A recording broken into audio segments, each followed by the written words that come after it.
19वां अध्याय। गौओं और गोपों को दावानल से बचाना।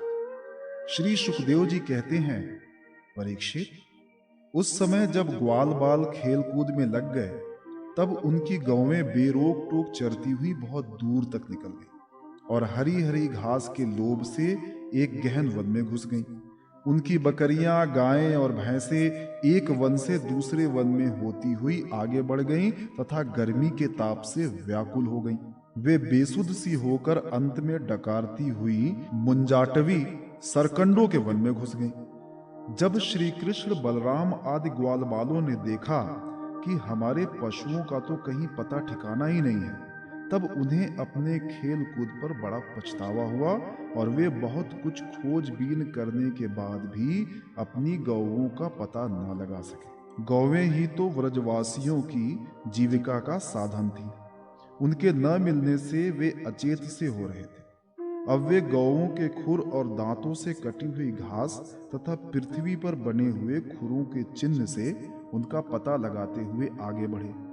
अंत में उन्होंने देखा कि उनकी गौवें मुंजाटवी में रास्ता भूलकर डकरा रही हैं। उन्हें पाकर वे लौटाने की चेष्टा करने लगे। उस समय वे एकदम थक गए थे और उन्हें प्यास भी बड़े जोर से लगी हुई थी। इससे वे व्याकुल हो रहे थे।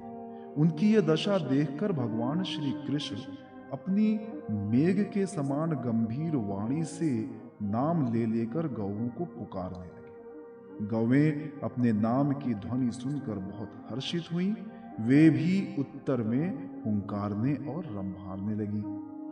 परीक्षित, इस प्रकार भगवान उन गायों को पुकार ही रहे थे कि उस वन में सब ओर अकस्मात दावाग्नि लग गई, जो वनवासी जीवों का काल ही होती है। साथ ही बड़े जोर की आंधी भी चलकर उस अग्नि के बढ़ने में सहायता देने लगी। इससे सब ओर फैली हुई वो प्रचंड अग्नि अपनी भयंकर लपटों से समस्त चराचर जीवों को भस्मसात करने लगी। जब ग्वालों और गौओं ने देखा कि दावानल चारों ओर से हमारी ही ओर बढ़ता आ रहा है, तब वे अत्यंत भयभीत हो गए और मृत्यु के भय से डरे हुए जीव जिस प्रकार भगवान की शरण में आते हैं, वैसे ही वे श्री कृष्ण और बलराम जी के शरणापन्न होकर उन्हें पुकारते हुए बोले, महावीर श्री कृष्ण, प्यारे श्री कृष्ण, परम बलशाली बलराम, हम तुम्हारे शरणागत हैं। देखो,